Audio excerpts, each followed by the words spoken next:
Hello प्यारे बच्चे, कैसे आप सभी को एक बार फिर से हमारे एजुकेशन हब फॉर यू में मोस्ट वेलकम है। प्यारे बच्चों, मैं आप लोग के लिए हमेशा वीडियो लेकर के आ रहा हूँ। आज आपके लिए एक जबरदस्त क्लास लेकर के आया हूँ, जो कि प्यारे बच्चों क्लास 10th का केमिस्ट्री का क्लास है। प्यारे बच्चों, इस आज मैं आपके लिए केमिस्ट्री के मोस्ट इंपोर्टेंट क्वेश्चन लेकर के आया हूँ, जो आपके 10th के एग्जाम के लिए बहुत ही इंपोर्टेंट है। सो मेरे प्यारे बच्चों, आप वीडियो के अंत तक बने रहेंगे, थोड़ा सा भी इसे स्किप नहीं करेंगे और बिल्कुल एक एक क्वेश्चन को कॉन्सेप्ट वाइज समझेंगे।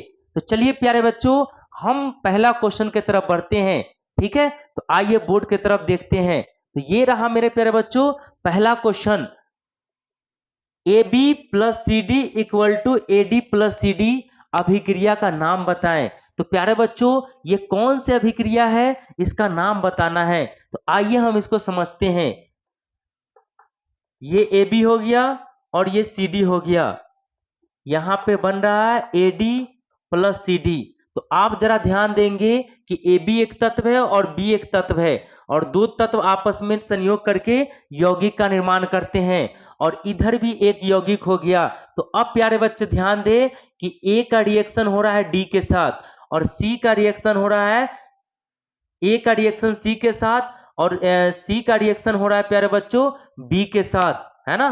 तो यहां से आप ये समझ सकते हैं प्यारे बच्चों कि यहाँ पे क्या हो रहा है, दो यौगिक अपने आयनों की अदला बदली कर रहा है। और जब ऐसा होता है तो हम उस अभिक्रिया को क्या क्या कहते हैं प्यारे बच्चों, द्विविस्थापन अभिक्रिया कहते हैं। क्या कहते हैं? द्विविस्थापन अभिक्रिया कहलाता है। जब दो यौगिक अपने आयनों की अदला बदली करके बनते हैं तो उसको क्या कहते हैं प्यारे बच्चों, द्विविस्थापन अभिक्रिया कहते हैं, या फिर उभय विस्थापन अभिक्रिया कहते हैं, है ना। तो अब आपको आंसर दिख गया होगा। चलिए अब हम इसको क्या करते हैं, एक एग्जाम्पल के थ्रू द्विविस्थापन को समझते हैं, है ना। Na2SO4 sodium sulphate plus BaCl2 beryllium chloride. तो आप देख सकते हैं प्यारे बच्चों, जैसा ये है सेम वैसा ही कंसेप्ट का है, जिसमें आपका ये प्लस हो जाएगा, SO4 माइनस हो जाएगा, Ba प्लस हो जाएगा और Cl2 माइनस होगा। चलिए प्यारे बच्चों, अब आयनों की अदला बदली करते हैं। तो क्या हो जाएगा, क्या हो जाएगा प्यारे बच्चों, BaSO4 plus BaSO4 beryllium sulphate plus में क्या हो जाएगा, NaCl। आप देख रहे हैं प्यारे बच्चों, ये Na2Cl2 से मिलके क्या बन गया, NaCl, और ये बेरिलियम SO4 से मिलके क्या बन गया, बेरिलियम सल्फेट। तो यहाँ पे हमने देखा कि कैसे जो है दो यौगिक आपस में अभिक्रिया करके अपनी आयनों की अदला बदली करके द्विविस्थापन अभिक्रिया कहलाता है। तो ये यहां से आपका क्लियर है प्यारे बच्चों, अब इसमें कंफ्यूजन होने की जरूरत नहीं है। जहां पे भी ऐसा देखेंगे आप सही जवाब लगाएंगे। चलिए अब हम बढ़ते हैं नेक्स्ट क्वेश्चन की तरफ। हाँ तो प्यारे बच्चों, आपके लिए जो है दूसरा प्रश्न है कि निम्नलिखित में कौन समीकरण संतुलित है। आपने पढ़ा होगा प्यारे बच्चों कि रासायनिक समीकरण को संतुलित करना क्यों आवश्यक। आप जानते हैं द्रव्यमान संरक्षण के नियम के अनुसार जो अभिकारक है और प्रतिफल है, उनमें अभिकारकों के परमाणु द्रव्यमान और प्रतिफल के परमाणु द्रव्यमान दोनों क्या होने चाहिए, ये समान होना चाहिए। ऐसा द्रव्यमान संरक्षण का नियम कहता है, जो कि आपने पढ़ा होगा। इसीलिए रासायनिक समीकरण को संतुलित करना आवश्यक है। तो प्यारे बच्चों, यहाँ पे क्वेश्चन है कि निम्नलिखित में कौन सा समीकरण है जो संतुलित है। तो आइए प्यारे बच्चों, हम एक एक एग्जाम्पल को समझते हैं। तो मेरा पहला एग्जाम्पल है Fe plus Cl2 gives FeCl3। तो प्यारे बच्चों यहाँ पे ध्यान देंगे कि Fe की पहले क्या लगा हुआ है, एक, यानी यहाँ पे Fe एक है, ठीक है। तो अभिकारक में Fe एक है, प्रतिफल में भी Fe एक है, यानी यहाँ पे जो आयरन है वो दोनों तरफ एक है, ये तो ठीक है। आइए प्यारे बच्चों, अभिकारक में हम Cl2 को देखते हैं, Cl क्लोरीन को देखते हैं। तो इस तरफ Cl जो है 2 है और इस तरफ Cl 3 है। क्या दोनों तरफ इक्वल है? तो बिल्कुल भी नहीं। तो ये मेरा संतुलित समीकरण नहीं है। इस तरह से पहला ऑप्शन क्या हो जाता है प्यारे बच्चों, गलत हो जाता है। आइए हम दूसरे ऑप्शन की तरफ ध्यान देते हैं। यहाँ पे नाइट्रोजन 1 है, यहाँ पे नाइट्रोजन 1 है और हाइड्रोजन 4 है, और यहाँ पे एक नाइट्रोजन है ना, और ऑक्सीजन 2 है। ओवरऑल हम देखें तो नाइट्रोजन की संख्या हो गया 2, नाइट्रोजन की संख्या हो गया 2। चलिए प्यारे बच्चों, ऑक्सीजन कितना है, 2 है, और हाइड्रोजन कितना है, 4 है। चलिए अब हम प्रतिफल की तरफ मिलाते हैं, तो इधर नाइट्रोजन 2 है जो कि अभिकारक में भी था, तो अभिकारक में नाइट्रोजन बराबर हो गया। हाइड्रोजन 4, यहाँ भी हाइड्रोजन 4, यहाँ पे ऑक्सीजन जो है ये देखिए प्यारे बच्चों, ये यहाँ शिफ्ट हो जाएंगे, तो ये क्या हो जाएगा, ऑक्सीजन 2, जो कि इधर भी ऑक्सीजन 2 है। तो हमने अभिकारक और प्रतिफल में देखा कि परमाणु संख्या क्या है प्यारे बच्चों, समान है, सभी तत्व के परमाणु संख्या समान है। तो इस तरह से हमने पाया कि ये आपका क्या है, संतुलित समीकरण है। तो आप समझ गए होंगे कि संतुलित समीकरण होने के लिए अभिकारक और प्रतिफल में दोनों तरफ सभी तत्वों की परमाणु संख्या क्या होना चाहिए प्यारे बच्चों, समान होना चाहिए। बिल्कुल कॉन्सेप्ट क्लियर है। तो बढ़ते हैं नेक्स्ट क्वेश्चन की तरफ। हाँ तो मेरे प्यारे बच्चों, आइए हम देखते हैं तीसरा क्वेश्चन। तीसरा प्रश्न है प्यारे बच्चों, निम्नलिखित में कौन रेडॉक्स अभिक्रिया है। तो सबसे पहले प्यारे बच्चों रेडॉक्स अभिक्रिया को जान लेते हैं। वैसे अभिक्रिया जिसमें उपचयन अपचयन की क्रिया दोनों एक ही साथ होती है, वैसे अभिक्रिया को हम क्या कहते हैं प्यारे बच्चों, रेडॉक्स अभिक्रिया कहते हैं। अब सर ये उपचयन की क्रिया क्या होती है, तो वैसे अभिक्रिया जिसमें ऑक्सीजन का संयोग या हाइड्रोजन का ह्रास या वियोग होता है, वैसे अभिक्रिया को उपचयन अभिक्रिया कहते हैं। और वैसे अभिक्रिया जिसमें जिसमें हाइड्रोजन का संयोग और ऑक्सीजन का वियोग हो, वैसे भी क्या कहते हैं प्यारे बच्चों, अपचयन अभिक्रिया कहते हैं। तो आइए हम देखते हैं इस चारों उदाहरण में से कौन ऐसा उदाहरण है जो रेडॉक्स अभिक्रिया है, दैट मीन्स उपचयन और अपचयन दोनों की क्रिया होती है। तो आइए प्यारे बच्चों हम पहला एग्जाम्पल लेते हैं। तो मेरे पास पहला एग्जाम्पल है zinc oxide ZnO plus C, ZnO plus C equal to zinc plus carbon dioxide, यानी जिंक ऑक्साइड जब कार्बन से रिएक्शन करता है तो जिंक प्लस कार्बन डाइऑक्साइड बनाता है। क्या प्यारे बच्चों ये रेडॉक्स अभिक्रिया है? आइए हम समझते हैं। तो आप देख रहे हैं प्यारे बच्चों, ये जिंक दिख रहा है, जिंक के साथ में क्या है, ऑक्सीजन है, और यहाँ पे आप देखें कि जिंक ऑक्साइड में से ऑक्सीजन निकल गया है, दैट मीन्स यहाँ पे ऑक्सीजन का ह्रास हो रहा है, और ऑक्सीजन का ह्रास या कमी होना क्या कहलाता है प्यारे बच्चों, अपचयन अभिक्रिया कहलाता है।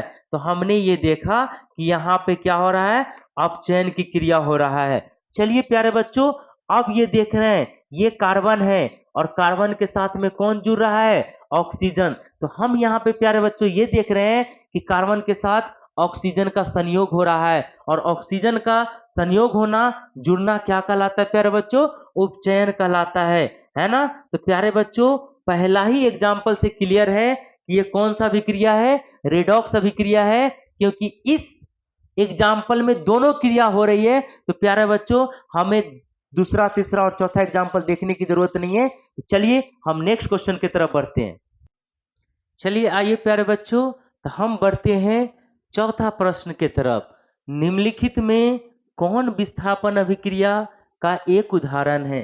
तो प्यारे बच्चों विस्थापन अभिक्रिया को ही एकल विस्थापन कहा जाता है, सिंगल डिस्प्लेसमेंट रिएक्शन कहा जाता है, जिसमें एक तत्व दूसरे तत्व को डिस्प्लेस करके उसका स्थान खुद ले लेता है। वैसे अभिक्रिया को प्यारे बच्चों क्या कहा जाता है, एकल विस्थापन या विस्थापन अभिक्रिया कहलाता है। होता क्या है प्यारे बच्चों, जो कम अभिक्रियाशील धातु होते हैं उसको अधिक अभिक्रियाशील धातु विस्थापित कर देता है और उसका स्थान खुद ले लेता है। वही समझ लीजिए कि स्ट्रॉन्ग आदमी कमजोर आदमी को हटा करके उसका स्थान पोजीशन खुद ग्रहण कर लेता है। आइए तो हम समझते हैं यहाँ पे सभी उदाहरण को, है ना। चलिए तो ध्यान दीजिएगा प्यारे बच्चों, ये क्या है, कैल्शियम कार्बोनेट। तो ये एक क्या है, यौगिक है, और यहाँ पे देख रहे हैं दो या दो से अधिक तत्वों और यौगिक में विभक्त हो गया है, तो ऐसे अभिक्रिया को क्या कहा जाता है प्यारे बच्चों? ये वियोजन अभिक्रिया है। वियोजन या अपघटन अभिक्रिया है जिसमें एक बड़े यौगिक दो या दो से अधिक यौगिक या तत्वों में विभक्त हो जाते हैं, उसको क्या कहते हैं प्यारे बच्चों? वियोजन अभिक्रिया कहते हैं। और यहाँ पे देखिए कैल्शियम ऑक्साइड हाइड्रोजन ऑक्साइड से अभिक्रिया करके क्या बना दिया? CaOH का होल ट्वाइस, कैल्शियम हाइड्रोक्साइड, है ना। तो यहाँ पे आप देख सकते हैं प्यारे बच्चों, दो यौगिक जुड़ रहे हैं और जुड़ना को क्या कहते हैं? तो संयोजन कहते हैं सर। क्या कहते हैं? संयोजन कहते हैं। यहाँ पे क्या हो रहा था? विघटित हो रहा था, टूट रहा था, इसीलिए इसको क्या कहेंगे? वियोजन अभिक्रिया कहेंगे या अपघटन कहेंगे, है ना। तो ये दोनों एग्जाम्पल मेरा विस्थापन अभिक्रिया का नहीं है। तो चलिए प्यारे बच्चों तीसरा उदाहरण देखते हैं, तीसरा ऑप्शन को देखते हैं। तो यहाँ पे देखिए प्यारे बच्चों, ये Fe है और ये CuSO4 के साथ रिएक्शन हो रहा है, तो क्या बन रहा है? FeSO4 plus Cu। तो आप देख सकते हैं कि Fe किसका स्थान ले लिया है? Cu का, है ना। Fe क्या किया? Cu को डिस्प्लेस कर दिया, उसको हटा दिया और Cu की जगह पे कौन आ गया? Fe आ गया। कैसे आ गया प्यारे बच्चों? तो ये Fe जो है Cu यानी कॉपर से अधिक अभिक्रियाशील धातु था, इसीलिए कॉपर सल्फेट में से Cu को Fe ने डिस्प्लेस कर दिया, हटा दिया और उसका स्थान खुद ले लिया और अब बना लिया FeSO4 प्लस Cu। ये आपका सिंगल डिस्प्लेसमेंट या फिर विस्थापन अभिक्रिया का उदाहरण है। तो ये प्यारे बच्चों आपका सही आंसर हो गया। तो चलिए बढ़ते हैं हम लोग नेक्स्ट क्वेश्चन की तरफ। हाँ तो प्यारे बच्चों अब हम लोग नेक्स्ट क्वेश्चन की तरफ बढ़ते हैं। तो हमारा नेक्स्ट क्वेश्चन है प्यारे बच्चों, फेरस सल्फेट क्रिस्टल का रंग होता है। फेरस सल्फेट क्रिस्टल का रंग होता है। इससे पहले वाले क्वेश्चन से ये क्वेश्चन मिला जुला हुआ है, ये बोर्ड एग्जाम में ऑलरेडी क्वेश्चन आ चुका है। तो प्यारे बच्चों ध्यान से इसको समझेंगे। यहाँ पे आपसे पूछ रहा है कि फेरस सल्फेट का रंग कैसा होता है। तो पहले हम समझते हैं प्यारे बच्चों ये फेरस सल्फेट बनते कैसे हैं। तो आपको बता दें कि जब Fe यानी फेरस, इसी को आयरन है ना, लोहा है, और ये जब रिएक्शन करता है किसके साथ प्यारे बच्चों? कॉपर सल्फेट के साथ, है ना, तब क्या बनता है प्यारे बच्चों? तब क्या बनता है? तो ये Fe क्या करता है? कॉपर को डिस्प्लेस कर देता है। जैसा कि हमने पिछले क्वेश्चन में समझा है कि Fe जो है फेरस, ये अधिक अभिक्रियाशील तत्व है, तो ये क्या करेगा? कॉपर को कॉपर सल्फेट से हटा देगा, अलग कर देगा और वहां पे ये अपना स्थान खुद ले लेगा। तो इस तरह से बन जाएगा FeSO4 ferrous sulphate plus copper. तो हमसे यही पूछा है कि प्यारे बच्चों फेरस सल्फेट का रंग कैसा होता है। तो मैं बता दूं प्यारे बच्चों कि फेरस सल्फेट का रंग होता है हल्का हरा। ये जो है प्यारे बच्चों हरा रंग का होता है। कैसे होता है तो समझिए, है ना प्यारे बच्चों। एक एक्सपेरिमेंट है कि जब लोहे की कील को कॉपर सल्फेट के विलयन में डालते हैं तो विलयन का रंग हरा क्यों हो जाता है। तो प्यारे बच्चों इसका भी आंसर वही है कि जब कॉपर सल्फेट में आयरन को डालते हैं, लोहे की कील को डालते हैं, तो विलयन का रंग बदल जाता है। रंग बदल इसलिए जाता है क्योंकि आयरन जो है कॉपर सल्फेट से कॉपर को विस्थापित कर देता है और उसका स्थान खुद ले लेता है, जिसके कारण विलयन का रंग हल्का हरा हो जाता है। तो प्यारे बच्चों अभी आपने देखा कि फेरस सल्फेट बनते कैसे हैं और उसका रंग हरा क्यों होता है। ये भी क्वेश्चन आपसे पूछा जा सकता है। तो चलिए हम लोग आगे बढ़ते हैं अब। हाँ तो प्यारे बच्चों हम लोग अगले क्वेश्चन की तरफ बढ़ते हैं। अगला क्वेश्चन है जिंक तथा सल्फ्यूरिक अम्ल के बीच में अभिक्रिया से निम्नलिखित में से कौन सी गैस निकलती है। जिंक तथा सल्फ्यूरिक अम्ल के बीच अभिक्रिया से निम्नलिखित में से कौन सी गैस निकलती है। अब प्यारे बच्चों आपसे पूछा जा रहा है कि जिंक यानी धातु और सल्फ्यूरिक अम्ल यानी वो आप जानते हैं कि अम्ल है। तो धातु जब अम्ल के साथ अभिक्रिया करती है तो प्यारे बच्चों कमेंट में बताएं कि कौन सी गैस निकलती है। अभी हम बताएंगे कि जिंक सल्फ्यूरिक अम्ल के साथ अभिक्रिया करती है तो कौन सी गैस निकलती है। आपके लिए प्रश्न क्या है प्यारे बच्चों कि सभी धातु अम्ल से अभिक्रिया करके क्या बनाती है और कौन सी गैस निकलती है, ये आप कमेंट सेक्शन में हमें बताएंगे। चलिए हम इस क्वेश्चन की तरफ बढ़ते हैं कि जिंक, जिंक का क्या होता है सूत्र प्यारे बच्चों, Zn, और सल्फ्यूरिक अम्ल क्या हो जाएगा, H2SO4। आपको ये दिख रहा है, ये जिंक आपका क्या है, धातु है, जिंक आपका क्या है, धातु है, और H2SO4 क्या है, अम्ल है। चलिए अब हम अभिक्रिया को थोड़ा समझते हैं। तो ये प्यारे बच्चों, ये आपका धन हो गया, ये धन और ये ऋण हो गया। तो प्यारे बच्चों धातु जो होते हैं धन और ऋण के साथ अभिक्रिया करते हैं, तो ये चला जाएगा SO4 के साथ। तो क्या बन जाएगा, ZnSO4, जिंक सल्फेट, और क्या इधर बच गया, तो हाइड्रोजन बच गया। तो प्यारे बच्चों ये हाइड्रोजन गैस है, और यही गैस जो है आपको क्या होता है, निकलता है जब जिंक सल्फ्यूरिक अम्ल H2SO4 के साथ अभिक्रिया करती है। तो प्यारे बच्चों आपने जान लिया कि कौन सा गैस निकलता है, तो हाइड्रोजन गैस निकलता है। बिल्कुल कॉन्सेप्ट क्लियर है। नेक्स्ट आगे हम बढ़ते हैं। चलिए तो प्यारे बच्चों हम अगला क्वेश्चन देखते हैं। तो ये आपका 7वां प्रश्न है, समीकरण CaCO3 gives CaO plus CO2 किस प्रकार का समीकरण है या किस प्रकार की अभिक्रिया है। तो प्यारे बच्चों अब हम थोड़ा ध्यान देते हैं। एक क्वेश्चन आपके लिए यहाँ पे है कि प्यारे बच्चों CaCO3 को क्या कहते हैं, इसका प्रचलित नाम क्या है या फिर साधारण नाम क्या है, या इसे किस नाम से जाना जाता है, और इसका रंग कैसा होता है। प्यारे बच्चों आपके लिए प्रश्न है जो हमें कमेंट सेक्शन में जरूर बताएंगे। ठीक है, एक और आप बताएंगे कि CaO को क्या कहते हैं, इसका प्रचलित नाम क्या है, और ये CO2। ठीक है, CO2 तो सबको पता है कि कार्बन डाइऑक्साइड होता है। ये दो आप बताएंगे, हम कमेंट सेक्शन आपका जरूर चेक करेंगे, है ना। तो प्यारे बच्चों जैसा कि आप देख रहे हैं CaCO3 ये आपका हो गया कैल्शियम कार्बोनेट। ये क्या हो गया, कैल्शियम कार्बोनेट। ये क्या है प्यारे बच्चों, ये एक यौगिक है। ये क्या है, एक यौगिक है ना। ये क्या है, एक यौगिक है, क्योंकि ये दो या दो से अधिक तत्व से मिलकर बना है। तो ऐसे पदार्थ को हम क्या कहते हैं, ऐसे को कहते हैं यौगिक कहते हैं। ठीक है, और ये दिख रहा होगा प्यारे बच्चों कि ये यौगिक कितने हिस्सों में टूट गया है, बट गया है, तो दो पार्ट में बट गया है। तो आपने पढ़ा होगा कि जब एक यौगिक दो या दो से अधिक तत्व या यौगिक में विभक्त हो जाते हैं, बट जाते हैं, तो ऐसे अभिक्रिया को क्या कहते हैं प्यारे बच्चों, जल्दी हमें बताएं। तो ऐसे अभिक्रिया को प्यारे बच्चों क्या कहा जाता है, वियोजन या अपघटन, वियोजन या अपघटन या डीकंपोजिशन रिएक्शन कहा जाता है ना। तो प्यारे बच्चों क्लियर है, क्लियर है प्यारे बच्चों। ये जो है आपका कौन सा अभिक्रिया हो गया, तो ये आपका वियोजन अभिक्रिया हो गया। कैसे, क्योंकि यहाँ पे एक यौगिक दो या दो से अधिक पदार्थ में यौगिक में विभक्त हो रहे हैं, तो ऐसे अभिक्रिया को क्या कहते हैं, वियोजन। ये रहा आपका सही जवाब। बढ़ते हैं नेक्स्ट क्वेश्चन के तरफ।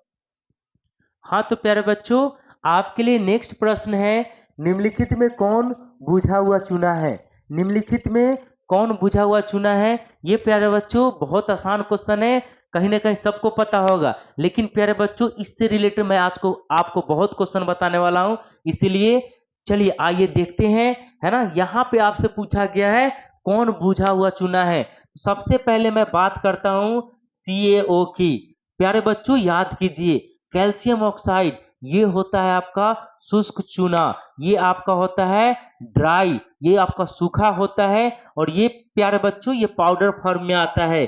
और इसी में जब हम पानी डाल देते हैं, इसी का जब अभिक्रिया पानी, इसी में जब हम पानी डाल देते हैं, इसी को जब CO को जब इसी को प्यारे बच्चों कली चूना भी कहा जाता है, स्लेक्ट लाइम भी कहा जाता है ना। तो प्यारे बच्चों जब हम कैल्शियम ऑक्साइड में जल का रिएक्शन करा देते हैं, तो ये क्या बन जाता है, CaOH का होल ट्वाइस। इसको क्या कहा जाता है, यही है प्यारे बच्चों बुझा हुआ चूना। यही क्या है प्यारे बच्चों, बुझा हुआ चूना, है ना। ये क्लियर है, यही आपका क्या है प्यारे बच्चों, बुझा हुआ चूना। और भी मैं आपको डिटेल में बताने वाला हूं। CaO को जो है प्यारे बच्चों बिन बुझा हुआ चूना भी कहते हैं, है ना। पानी में डालने से पहले वाला चूना कहते हैं बिन बुझा हुआ चूना। है ना। इसी को आपका जो है शुष्क चूना भी हो जाएगा, क्योंकि ये सूखा होता है, पाउडर फॉर्म में होता है ना। अब प्यारे बच्चों, आप एक चीज यहाँ पे ध्यान देंगे, इस अभिक्रिया को हम क्या कहेंगे। प्यारे बच्चों ये कमेंट में बताएं कि जब कैल्शियम ऑक्साइड को वाटर के साथ H2O के साथ अभिक्रिया करते हैं तो इसमें कौन सा रिएक्शन होता है, ये आप प्यारे बच्चों बताएंगे। तो इसको बुझा हुआ चूना भी कहते हैं, बिन बुझा हुआ चूना भी कहते हैं, CO को, या फिर कली चूना भी कहा जाता है। क्या कहा जाता है प्यारे बच्चों, कली चूना भी कहा जाता है। और ये आपका क्या हो गया, बुझा हुआ चूना हो गया। आइए प्यारे बच्चों बुझा हुआ चूना के बारे में थोड़ा सा और बताते हैं। CaOH का होल ट्वाइस, ये क्या हुआ प्यारे बच्चों, बुझा हुआ चूना हो गया। और इसमें जब आप कार्बन डाइऑक्साइड गैस प्रवाहित करते हैं तो ये प्यारे बच्चों बनता है CaCO3, जिसको कहते हैं कैल्शियम कार्बोनेट। इसी को संगमरमर भी कहा जाता है। क्या कहा जाता है प्यारे बच्चों, संगमरमर भी कहा जाता है। संगमरमर, संगमरमर भी कहा जाता है। किसको, CaCO3 को संगमरमर भी कहा जाता है। तो प्यारे बच्चों इसमें से एक और क्वेश्चन आता है कि जब चूने की पुताई, जब दीवार की पुताई की जाती है चूने से, तो कुछ समय बाद, घंटों बाद दीवार में चमक क्यों आती है। तो प्यारे बच्चों इसका भी यही आंसर है कि जब दीवार की पुताई चूने से की जाती है तो कुछ घंटों बाद उसमें चमाचम सफेदी आती है। रीजन ये है कि जब बुझा हुआ चूना कार्बन डाइऑक्साइड से भी क्रिया करता है तो क्या बना लेता है प्यारे बच्चों, संगमरमर बना लेता है। लेकिन प्यारे बच्चों यही अगर कार्बन डाइऑक्साइड की मात्रा ज्यादा हो तो वो फिर संगमरमर नहीं बन पाता है, या फिर प्यारे बच्चों इस संगमरमर को अगर गर्म किया जाए तो फिर इसका जो चमक होता है, व्हाइटनेस होता है, वो फिर फीका पड़ जाता है, कम पड़ जाता है। चलिए अब हम लोग नेक्स्ट क्वेश्चन की तरफ बढ़ते हैं। हाँ तो प्यारे बच्चों अगला क्वेश्चन है आपके लिए, जब किसी अभिक्रिया के समय किसी पदार्थ में ऑक्सीजन की वृद्धि होती है तो वो क्या कहलाती है। जब किसी अभिक्रिया के समय किसी पदार्थ में ऑक्सीजन की वृद्धि होती है तो वो क्या कहलाती है। तो आइए प्यारे बच्चों समझते हैं अपचयन। तो प्यारे बच्चों आपने ऑलरेडी, मैंने पहले बता दिया है कि अपचयन वैसे अभिक्रिया को कहते हैं जिसमें ऑक्सीजन का ह्रास हो और हाइड्रोजन की वृद्धि हो, तो वैसे अभिक्रिया को क्या कहते हैं प्यारे बच्चों, अपचयन अभिक्रिया, रिडक्शन रिएक्शन कहलाता है। और प्यारे बच्चों ये आप सी ऑप्शन देखें तो ये संक्षारण है। तो संक्षारण में क्या होता है प्यारे बच्चों, जब कोई धातु नमी और वायु से अभिक्रिया करता है तो धीरे धीरे उसके ऊपरी परत पे अवांछनीय पदार्थ आ जाते हैं। ऐसे अभिक्रिया आपका क्या कहलाता है, संक्षारण कहलाता है। तो प्यारे बच्चों हमसे पूछा गया है कि इसमें ऑक्सीजन की वृद्धि, तो यहाँ पे ऑक्सीजन की वृद्धि नहीं हो रहा है, यहाँ पे ऑक्सीजन की ह्रास हो रहा है। और संक्षारण तो जंग लगना कहलाता है जो नमी और वायु से होता है। तो प्यारे बच्चों यहाँ क्लियर होता है कि ऑक्सीजन की वृद्धि यानी किसी पदार्थ में ऑक्सीजन का जुड़ना क्या कहलाता है, तो उपचयन कहलाता है ना, जिसमें ऑक्सीजन का संयोग हो। तो आइए प्यारे बच्चों आपको समझ में आ रहा है तो हम लोग नेक्स्ट क्वेश्चन की तरफ बढ़ते हैं। चलिए प्यारे बच्चों तो आपके लिए जो है क्वेश्चन है, चिप्स की थैली में कौन सी गैस भरी जाती है। तो प्यारे बच्चों बता दें कि जो भी खाने वाला सामान आता है, जो आप देखते होंगे कि जो बहुत क्रिस्पी लगता है, जो बहुत मजेदार लगता है, प्यारे बच्चों वो इतने लंबे समय तक इतना टेस्टी कैसे बना हुआ रहता है। हमारे घरों का तो सामान बिल्कुल थोड़े दिन में ही खराब हो जाता है, मसुआ जाता है, लेकिन आखिर क्या कारण है कि चिप्स की थैली, कुरकुरे का पैकेट इतने लंबे समय तक मस्त रहता है फिर भी क्रिस्पी रहता है। तो प्यारे बच्चों उसका कारण ये है कि उसमें एक गैस भरी रहती है और उस गैस को कहते हैं प्यारे बच्चों नाइट्रोजन गैस कहते हैं। ये क्वेश्चन आपको मे भी सब्जेक्टिव में भी आ सकते हैं, ऑब्जेक्टिव में भी आ सकते हैं। तो प्यारे बच्चों आप याद रख लीजिएगा वो कौन सी गैस होती है जो चिप्स की थैली में भरी जाती है। चिप्स की थैली बहुत सारे ऐसे खाने वाला सामान जो क्रिस्पी होते हैं उसको भरा जाता है ताकि लंबे समय तक खाना खराब ना हो, वो चिप्स कुरकुरे खराब ना हो, इसीलिए उसमें कौन सी गैस भरी जाती है, नाइट्रोजन ऑक्सीजन के जगह पे। प्यारे बच्चों हाइड्रोजन तो ये जलाने वाला गैस है, ये तो बिल्कुल भी नहीं भरा जाएगा। ऑक्सीजन तो अभिक्रिया करके किसी भी पदार्थ में उपचयन की क्रिया करके उसको खराब कर देता है ना। तो ये तो होने को नहीं है, हाइड्रोजन और ऑक्सीजन, तो हमारा आंसर क्या हो जाता है प्यारे बच्चों, नाइट्रोजन हो जाता है। प्यारे बच्चों, हम आपके लिए डेली प्रश्न लेकर के आ रहे हैं, डेली क्लास लेकर के आ रहे हैं। तो प्यारे बच्चों, आपका एक फर्ज बनता है कि वीडियो को ज्यादा ज्यादा शेयर करें, उन सभी बच्चों के पास पहुंचना चाहिए वीडियो जो 10th का एग्जाम देने वाला है प्यारे बच्चों। और इसको ज्यादा ज्यादा शेयर करें, लाइक करें, कमेंट करें, जो भी वीडियो आप चाहते हैं, जिन सब्जेक्ट में, जिन विषय में आपको जो टॉपिक पे प्रॉब्लम होता है, तो प्यारे बच्चों को कमेंट सेक्शन में लिखना ना भूले। और इसी तरह मैं आपके साथ बना रहूंगा। All the best, thank you.